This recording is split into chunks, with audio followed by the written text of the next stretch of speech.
Más allá de lo posible. Continúa. En la ciudad de Nueva York, 50 años después. Le dije en una conversación, esto es como un secuestro, pertenece a nuestro museo. La queremos de regreso y me preocupaba que podíamos perder esta pintura de nuevo y esta vez para siempre. En medio de este misterio internacional se encuentra una monja que nunca esperó compartir créditos en este drama multimillonario. El timbre sonó y cuando abrí había 3 personas mostrando placas doradas.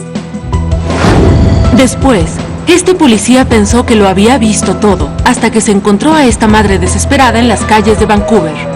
Se acercó a mí y comenzó a jalar mi pantalón. Y hacía ruidos horribles y graznaba. Es un rescate increíble que tienes que ver para creer. Y finalmente, la policía se desconcertó cuando encontró un cuerpo sin nombre, hasta que la ciencia forense y un encuentro casual los llevó a un increíble descubrimiento. Me dijo, no sé dónde está el cuerpo, pero su cráneo está en la oficina del señor Mendy. Más allá de la intuición, de la razón, de los sueños, de la ciencia y del amor. Más allá de lo posible, con Melissa Etheridge.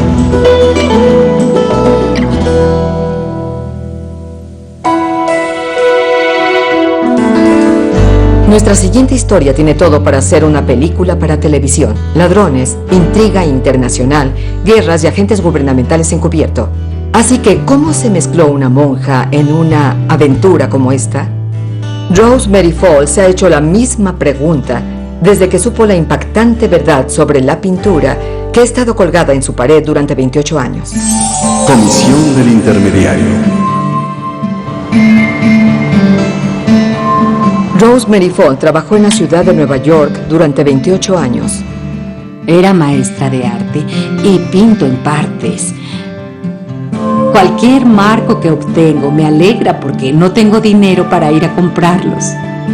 Cuando el director de la escuela, el padre Thomas Campbell, se mudó, le dio a la hermana Rosemary varias pinturas que tenía en su rectoría. Una en particular llamó su atención. El padre no recordaba de dónde había salido, porque un sacerdote recibe muchos obsequios de parroquianos agradecidos y estudiantes. Aunque la hermana Rosemary usaba muchos de los marcos para su trabajo en clase, había uno que le gustó mucho y se lo llevó a casa. La pintura no me interesó porque era oscura y lúgubre. Así que un día, sin pensarlo 2 veces, corté una fotografía de una Madonna de una revista y la coloqué sobre la pintura. Pero el marco era tan hermoso que lo colgué en mi habitación desde hace 28 años. Después de casi 30 años, Rosemary compró una pintura nueva. Así que decidió mandar limpiar el marco con el restaurador de antigüedades, Frank Vicaro. Él pensó que la pintura podría tener algún valor, así que la conservó, y no le habló de esto a Rosemary. Cuando fui por el marco me di cuenta de que había quitado la pintura y que había puesto madera en su lugar. Le pregunté al respecto y me dijo que así era mucho mejor. Vicaro se quedó con la pintura y se la llevó a una conservadora de arte para tener la opinión de una experta. Me di cuenta de que era algo especial, fuera de lo común. De hecho, la pintura data del Renacimiento y era un exquisito trabajo de arte. Cuando vi la pintura por primera vez, los ojos me recorrieron con sensibilidad y tristeza al mismo tiempo. Realmente me conmovió. Vicaro se fue con la pintura y Dorothy se fue a trabajar, buscando en sus libros de arte. Sorprendentemente, 2 horas después encontró lo que estaba buscando. Cuando llegué a esta pintura de Barbari, había una página completa de esta pintura. Jacopo de Barbari era un pintor veneciano que se consideraba el vínculo entre el Renacimiento italiano y alemán. Durante años, la pintura estuvo en el Museo Weimar en Alemania, hasta que la guerra provocó un cambio. La quitaron para protegerla. A finales de la Segunda Guerra Mundial la llevaron a un castillo donde creyeron que estaría a salvo de los bombardeos. Pero al final de la guerra, el valioso trabajo de arte desapareció de su casa temporal. Cuando Vicarro supo que la pintura valía una fortuna, ofreció devolverla al museo por un precio. Dijo que quería regresar la pintura, pero que quería dinero. El precio de Vicarro era $100,000. Lo llamó comisión para intermediario. El Museo Weimar dijo que era extorsión y contactaron a la agente especial de aduanas de los Estados Unidos, Bonnie Goldblatt.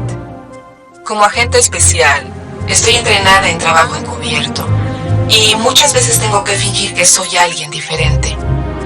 Por eso y porque aún estoy activa como agente especial en el área, es importante que no me vean. La agente Goldblatt fingió ser representante de un museo de Nueva York. En ese momento ya no hablaba con el museo, yo era la representante. Le dije en una de las conversaciones, esto fue como un secuestro. Pertenece a nuestro museo, Frank. La queremos de regreso. Y no quería ceder. Y nadie sabía dónde Vicarro tenía escondida la valiosa pintura. Y por supuesto no le iba a decir a la representante del museo dónde estaba la pintura. Y me preocupaba que podíamos perder esta pintura de nuevo, y esta vez para siempre. La agente Goldblatt estaba desesperada por tener pistas de dónde estaba la pintura. Algo que dijo fue, la pintura es hermosa. La veo todas las noches. Como Vicarro habló de más, la agente Goldblatt imaginó que la pintura estaba en su casa u oficina. Encubierto con otro agente visitamos a Frank. Pretendimos que estábamos interesados en la tienda y hablamos con Frank. Yo podía verlo. Aunque traté de no hablar, me preocupaba que Frank reconociera mi voz. La pintura no estaba en lugar visible. Después llenamos una forma para la orden de cateo, creyendo que no nos regresarían la pintura. El elemento sorpresa es muy importante para nuestra operación. Lo más importante es que el chico malo no sepa que estamos tras él. Porque una vez que lo saben, no tenemos control, así que siempre trato de llegarles de sorpresa. Armado con la orden de cateo, un equipo de agentes llegó a la oficina de Vicarro. Le dijimos que sabíamos que tenía la pintura y él dijo, no está aquí. Le dijimos, bien, entonces tendremos que catear tu casa. De pronto Frank recordó dónde estaba. El señor Vicarro tenía la pintura guardada en su tienda, debajo de un panel en el techo, encima del escritorio en su oficina. Se subió en un archivero y salió el barbarie. Teníamos que recuperar esta gema que estuvo perdida 50 años. Y ahí estaba frente a nosotros. Después de saber que Vicarro tenía la pintura por Rosemary Fall, los agentes la visitaron. El timbre sonó y cuando abrí había 3 personas mostrando placas doradas. Me quedé impactada. Pero Rosemary se sorprendió más cuando supo que la pintura que estuvo colgada en su pared 28 años costaba $5 millones. Me impresionó que la obra de arte que estuvo en mi pared todos estos años costara $5 millones.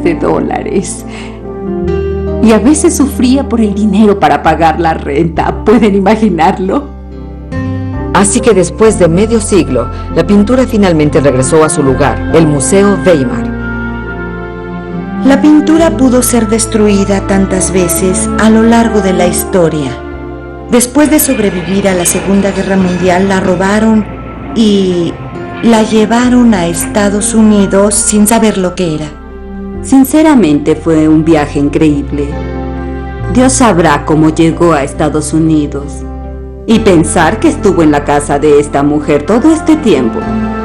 Si no hubiera llevado a limpiar el marco, seguiría colgada en mi habitación sin que yo supiera cuál era su valor. Y probablemente seguiría ahí hasta el final. Cuando la gente buscara entre mis pertenencias, probablemente la destruiría. La Fiscalía de Estados Unidos acusó a Frank Vicarro por posesión de propiedad robada, pero como no tenía antecedentes criminales, cumplió una sentencia mínima de 1 año y se retiraron los cargos. ¿Cómo llegó la pintura de Alemania a Nueva York para empezar? Eso sigue siendo un misterio. Esta historia salió de los expedientes del Departamento de Policía de Vancouver. Caso número 151985. Se refiere a una joven madre cuyos 8 hijos estaban en peligro. Obtuvo ayuda del policía más cercano, tirando de su pierna y graznando. Debajo del puente grande.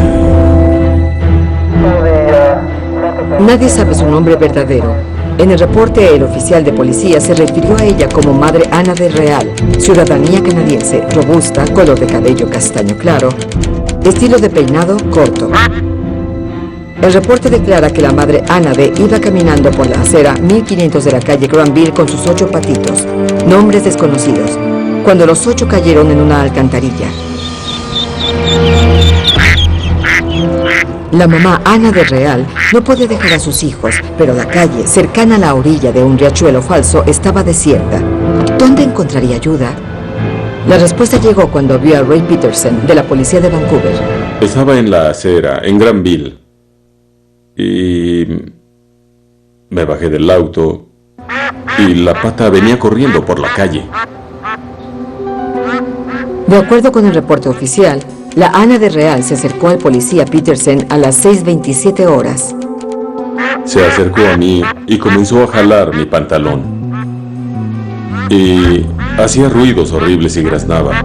Y la pata dio la vuelta y regresó por el camino. El reporte asinta que caminó 20 metros a la alcantarilla y la rodeaba mientras graznaba. No le presté atención y en eso me alejé. Determinada a vencer la barrera del lenguaje, la mamá Ana decorrió a Ray una segunda vez. La pata regresó al camino graznando y comenzó a caminar en círculos y brincaba. Después regresó y se acostó de nuevo. Algo no andaba bien. Peterson se acercó y se asomó a la alcantarilla. Vi un grupo de patitos en el drenaje. A 1,5 metros había lodo, estiércol y demás. Algunos de ellos se colgaban del estiércol. Pensando rápido, Ray Peterson pidió refuerzos. El sargento Randy Kellings y el agente John Schilling llegaron a la escena. Llegaron y se asomaron por la alcantarilla y vieron a todos los bebés. Nos dimos cuenta que teníamos un dilema y que teníamos que encargarnos de él. La mamá pata estaba graznando, preocupada, todo el tiempo. Me preocupaba que si nos tardábamos mucho, los patitos fueran arrastrados, todos a la salida del drenaje, y temíamos perder a los patitos.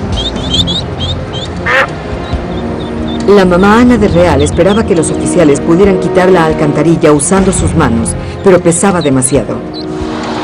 A Larry Cahart, del servicio de remolque, lo llamaron para el rescate. Pensé que iba por un vehículo robado o algo así. Y estaban 3 oficiales de policía alrededor de una alcantarilla viendo hacia abajo. La pata estaba ahí, graznando. El reporte dice que mientras la mamá Ana de Real esperaba el camión de remolque, rodeaba la alcantarilla y graznaba repetidamente con desesperación. Pero después, su humor cambió. Una vez que comenzamos a trabajar, levantamos la alcantarilla y la mamá se quedó tranquila y no volvió a hacer ningún sonido. El remolque levantó la alcantarilla y la dejó a un lado.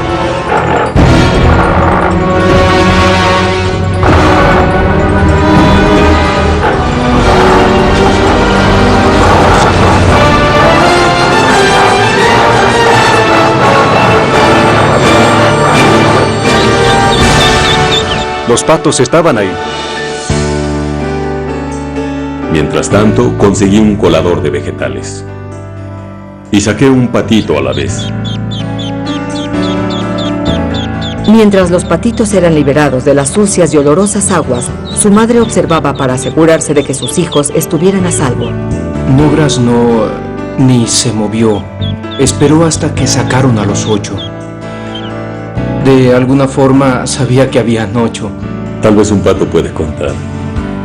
Fue sorprendente, realmente sorprendente. Y tan pronto como los 8 salieron, se levantó y comenzó a caminar. Randy le mostró cómo llegar a Falls Creek y caminó con ella hasta donde estaba el agua. La familia Pato estaba agradecida de estar junta de nuevo. Se contonearon hasta el arroyo y se alejaron nadando. Nos sentimos muy bien. Por lo que habíamos hecho, vemos situaciones generalmente trágicas y desagradables, y esta realmente nos hizo sentir bien. Caso cerrado. Fin del reporte. Enseguida, vean cómo este escultor forense ayuda a la vida a identificar a la muerte. Puedes ver la forma de un rostro al pasar los días. Lo vi lentamente, pero era seguro que era el rostro de John Doe. Más allá de lo posible, continuará. Más allá de lo posible, continúa. Incluso cuando las investigaciones llegan a un callejón sin salida, los policías dedicados nunca se rinden y los ayuda a veces la suerte o el destino. Esta historia es de cómo dos casos se resolvieron a la vez, por un artista con un don especial y un detective que acertó a 1 en 1.000.000. Dos rostros. Una mañana de mayo, la Policía Estatal de Pensilvania recibió una llamada de urgencia. Nos notificó un granjero que había encontrado un cuerpo en su maizal cuando estaba arando. No había huellas, no había joyería, no había billetera, no había nada con qué identificarlo cuando lo sacamos de la tierra. La única esperanza de identificar el cuerpo estaba en el escultor forense Frank Bender. Existen dos tipos de trabajo forense con los que estoy involucrado. Uno es la progresión de edad, donde muestro la edad de un fugitivo, como se verá después de un número de años. La otra fase de mi vida forense es ponerle rostro a los cráneos, que es reconstrucción facial. Reconstruyo a la muerte para que los vivos puedan identificarla. Una vez que Frank Bender termina su escultura, sacamos un panfleto de persona extraviada con la vista frontal y lateral. La publicamos por toda la nación para ver si alguien reconocía a esta persona. Sé que cuando tengo un caso, las posibilidades de identificarlo son mínimas, porque vienen a mí como último recurso. Ya intentaron otras cosas, probaron con huellas digitales o registros dentales. Soy el último recurso. Las habilidades de Frank Bender han hecho que trabaje en casos estatales y federales simultáneamente. Frecuentemente trabajo en varios proyectos al mismo tiempo.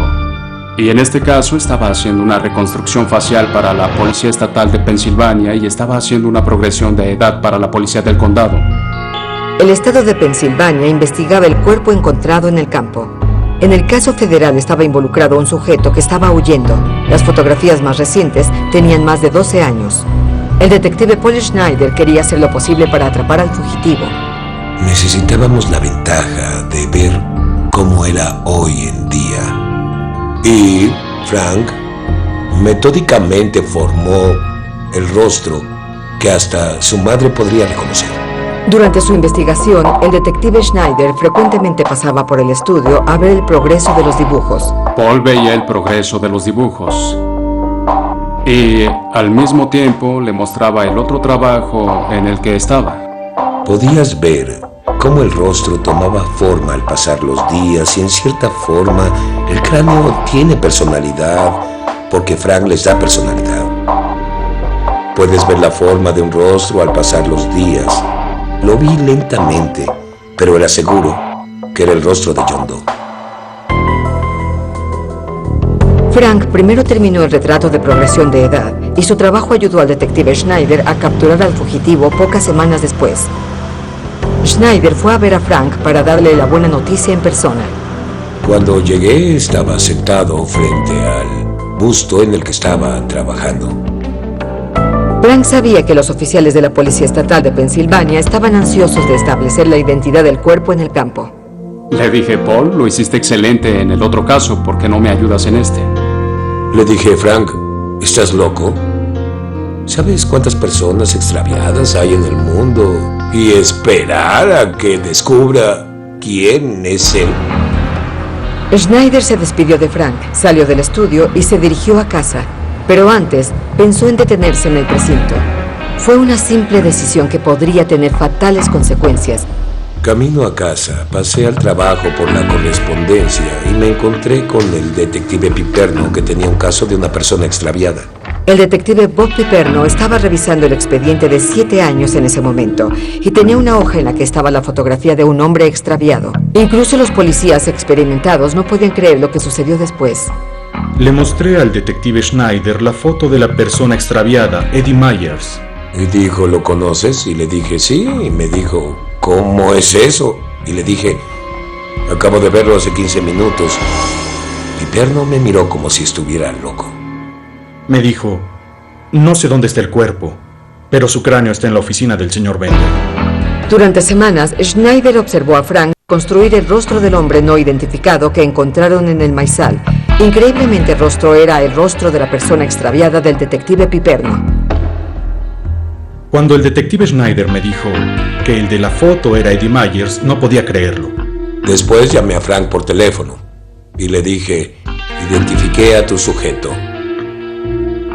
Hubo un silencio en el teléfono y le pregunté, ¿me escuchaste? Y le dije, tengo una fotografía, te la llevaré. Creí por el tono de la voz de Frank que pensaba que estaba mal de la cabeza. El detective Schneider fue corriendo al estudio de Frank para mostrarle la seriedad de su palabra. Llegó y me mostró la fotografía de Edward Myers y estaba seguro de que se parecía a él. No podía creerlo. Las posibilidades de que Paul Schneider viera la fotografía 20 minutos después de estar en mi estudio, creo que son incalculables. No sé qué decir. En verdad, no sé qué decir. Tampoco Wood lo sabía, a quien le habían asignado determinar la identidad del cuerpo encontrado en el maizal. Irónicamente, él y Piperno trabajaban en el mismo caso desde 2 ángulos opuestos, como un cuerpo no identificado y como una persona extraviada. Recibí una llamada del estudio de Frank Bender y me dijo que creía que sabía quién era mi John Doe. Buscamos el registro dental forense que pudimos comparar. Fue casi increíble. Gracias a un artista talentoso y a una sorprendente serie de coincidencias, el cuerpo no identificado fue identificado como Edward Myers. Y hasta entonces fue cuando los detectives supieron qué sucedió. Resultó que Myers fue asesinado por un compañero por una deuda de apuestas de juego. Poco después arrestaron a su asesino y se declaró culpable. Ayudar en este caso me dio una verdadera satisfacción, porque no solo pudimos identificarlo, también hubo un arresto. Pudieron traer a John Doe a California y tirarlo ahí, pudieron llevarlo a Nueva York. ¿Cómo vas a encontrar a alguien así? Encontré a John Doe en 20 o 25 minutos. Aquí tienes a un policía de entre miles, literalmente en Pensilvania, y entra en un estudio y ve un busto que no está completo. Va a la estación y habla con otro oficial de policía que está buscando a una persona extraviada. Si no hubiera ido por la correspondencia, no hubiera visto la fotografía. ¿Cuáles son las posibilidades? ¿Cuáles son las probabilidades? Probablemente podría decir que las posibilidades de que lo haga de nuevo es nunca.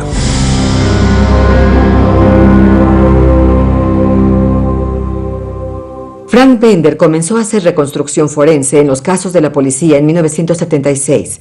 Desde entonces, ha tenido un increíble 85% de éxito identificando tanto a víctimas como a criminales. Después, estos gemelos fueron separados al nacer, y cuando se reunieron 39 años después, no podían creer lo que tenían en común.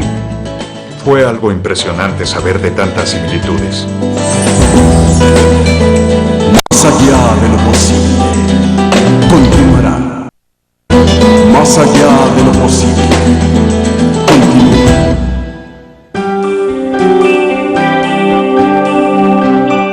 Jim Lewis, de Elida, Ohio, creció sabiendo que era adoptivo y que en alguna parte tenía un hermano gemelo.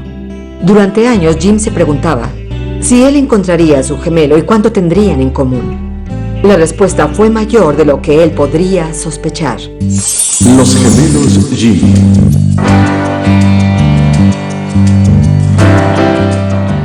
Jim Lewis fue adoptado por una familia amorosa que también adoptó a unos hermanos gemelos.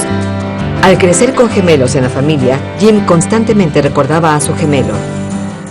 Eran parientes, eran hermanos de sangre.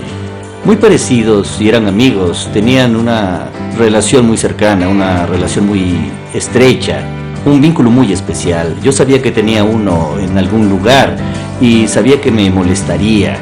Desearía estar con mi propio hermano, desearía estar con él para golpearlo y que me golpeara, tal como mis hermanos lo hacen. Jim amaba a su familia adoptiva, pero mientras más crecía, su pérdida lo atormentaba más. Es como si perdieras algo y no pudieras encontrarlo. Y lo estás buscando, pero no está ahí, eso siento. No fue sino hasta que tenía 39 años cuando Jim Lewis finalmente encontró los papeles de adopción que lo llevaron a la corte del condado de Miami. El juez no le dio muchas esperanzas. Lo único que dijo es que le dejaran mi nombre y número telefónico. Eso fue lo único que me dejaron hacer. Jim salió de la corte sin saber qué pasaría después, pero tuvo más suerte de lo que hubiera esperado. De todos los jueces en Miami, Jim habló con uno que conocía a su hermano personalmente. El juez podía reunir a estos gemelos de nuevo.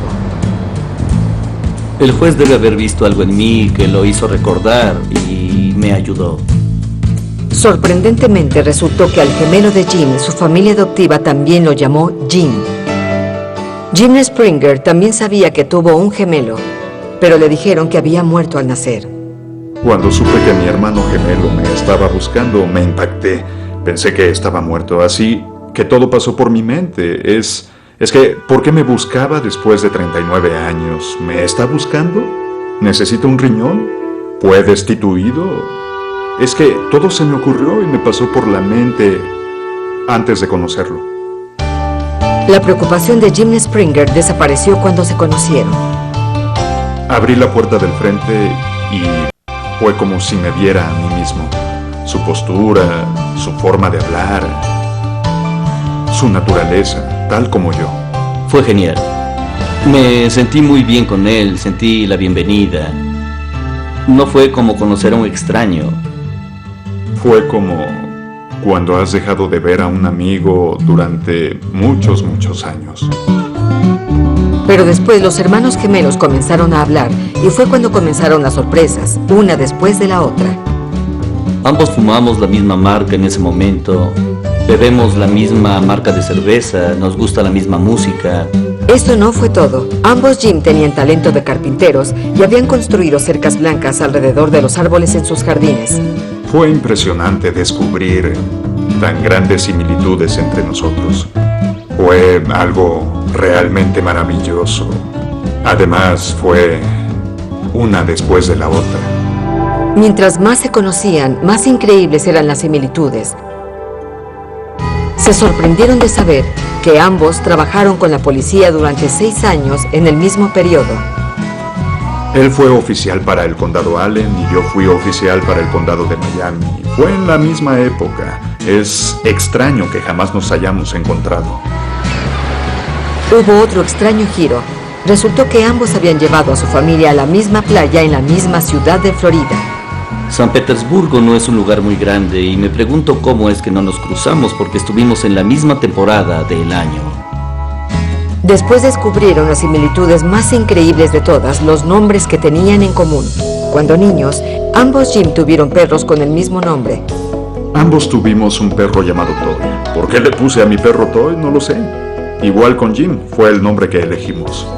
Y los nombres iguales no pararon con sus mascotas. Ambos crecieron con hermanos adoptivos llamados Larry.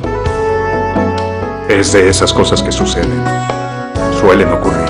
Incluso más impresionante, los nombres idénticos continuaron a la siguiente generación. Nuestro primer hijo lo llamamos James Allen.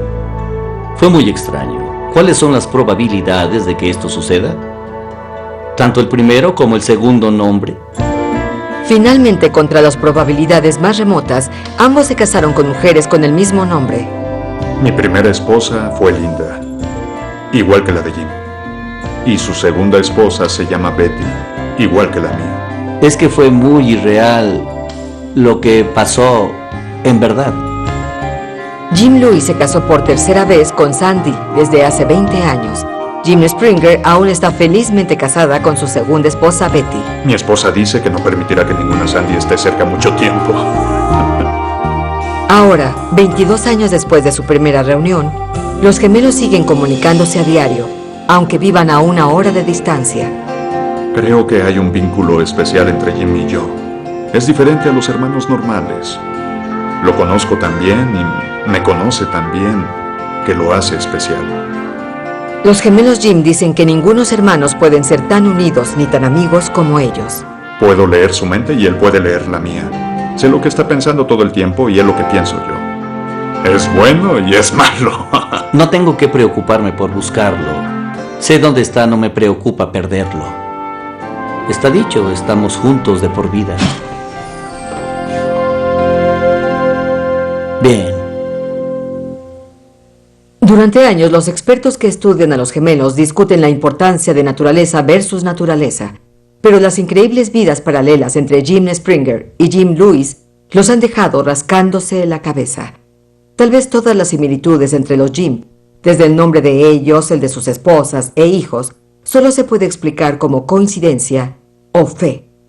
La misma fe que finalmente los unió como hermanos y amigos. Enseguida, ¿cómo es que un hombre construyó un castillo de coral? Leeds Colnin declaró que conocía los secretos de cómo se construyó la Gran Pirámide. Tengo que creer que decía la verdad.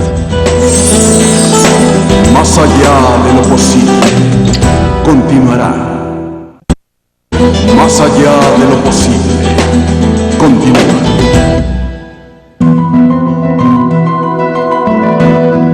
Muy cerca de la autopista en Florida, hay una extraña estructura que la gente ha comparado con las pirámides y con Stonehenge. A diferencia de esos monumentos antiguos, el castillo de coral tiene pocas décadas, pero las preguntas que lo rodean han existido durante siglos. El misterio del castillo de coral. Cuando vi el castillo de coral, estaba impresionado. Es una pieza de poesía escultural. Planetas tallados a mano de 49 toneladas de roca de coral, un telescopio de 28 toneladas alineado con Estrella del Norte, una puerta de 9 toneladas que gira con el toque de un dedo, paredes altas con bloques más pesados que los de la Gran Pirámide, 1100 toneladas de coral esculpido. ¿Cómo es que este trabajo lo hizo solo un pequeño hombre llamado Edward Leeds Colnin? Tenemos a un hombre de 45 kilos, trabajando solo e increíblemente levantando bloques de piedra de 30 toneladas. Por favor, no me pregunten cómo lo hizo, porque es uno de los enigmas del castillo de coral. Con los años, Ed le contó su historia a miles de turistas. Cómo de joven, en Latvia, antes de la Primera Guerra Mundial, el amor de su vida lo dejó plantado. Una chica a la que se refería como mi dulce 16. Con el corazón roto, Ed abandonó su tierra natal para siempre. En 1918 empezó una nueva vida en Florida, una cálida y hermosa tierra donde todo puede ser posible. En aquellos días el sur de Florida era mágico y veía el cielo y la Vía Láctea, las estrellas fugaces. Estaba impresionado. Y trabajando por las noches, siempre solo, Ed sacó el coral de debajo de sus pies. Se construyó un nuevo hogar para él y para la chica que esperaba que algún día cambiara y lo siguiera a través del mar, su dulce 16. Construyó una mesa en forma de corazón donde podrían cenar debajo de las estrellas, reclinables de piedra donde descansarían, al igual que una cama de coral y una cuna para el niño que esperaba que tuvieran. Mientras esperaba a su dulce 16, Ed compartió su increíble creación con el público por un precio, pero nunca dejó que nadie lo viera trabajar a ningún precio. Podía sentir cuando alguien lo veía y dejaba de hacer lo que estaba haciendo, se sentaba en los bloques y pateaba sus tobillos. Incluso el gobierno vino a visitarlo a tratar de determinar qué hacía, pero no permitió que nadie lo supiera. Ed solía usar simples herramientas, muchas de ellas hechas con partes de autos, pero en 1920 y 1930 nadie podía ver cómo esas herramientas creaban todo.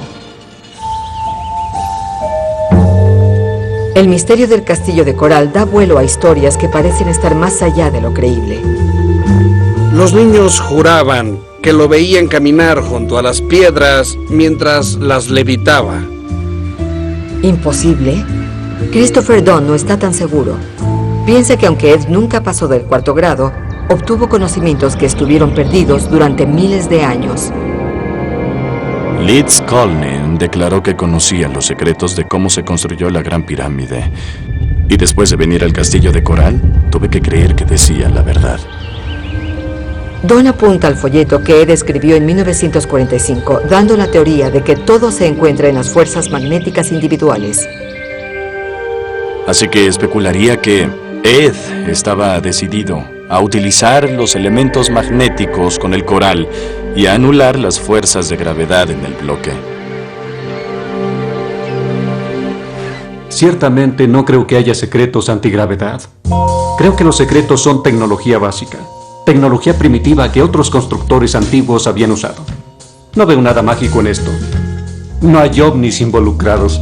Sí, hay escépticos y que Dios los bendiga. Creo que son necesarios. En su herramienta puedes encontrar una polea con una cadena de 10 toneladas y una polea con cadena de 2 toneladas, pero lo que no se explican es cómo pudo levantar un bloque de piedra de 30 toneladas. ¿Era ciencia o una especie de superciencia? Ed nunca dio la respuesta a ningún ser viviente. Murió llevándose sus secretos a la tumba. En 1951, Ed colgó un letrero que simplemente decía: fui al hospital. Y 3 días después murió. Su dulce 16 nunca vino, pero es posible que nunca existiera, en primer lugar.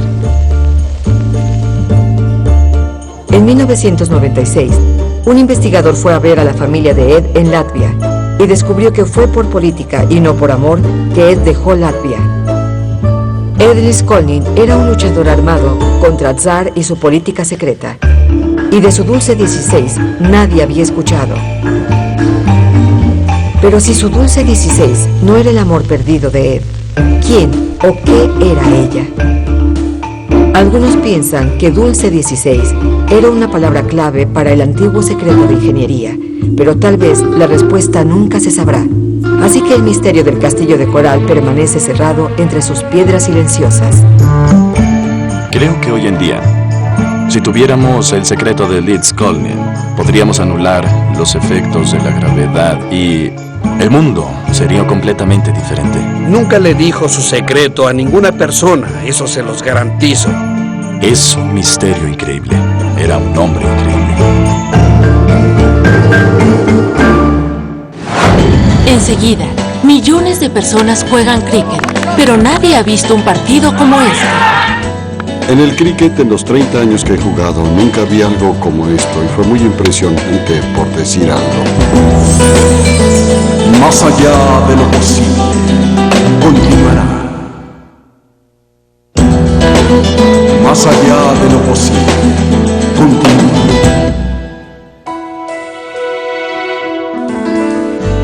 Los norteamericanos pueden decir que sucede en un juego de cricket. Algo que tiene que ver con pelotas, bats y palos y 2 equipos de 11 hombres vestidos de blanco. Y si piensan que un partido normal de cricket causa confusión, esperen a ver lo que pasó en Inglaterra un domingo por la tarde. 22 Patel.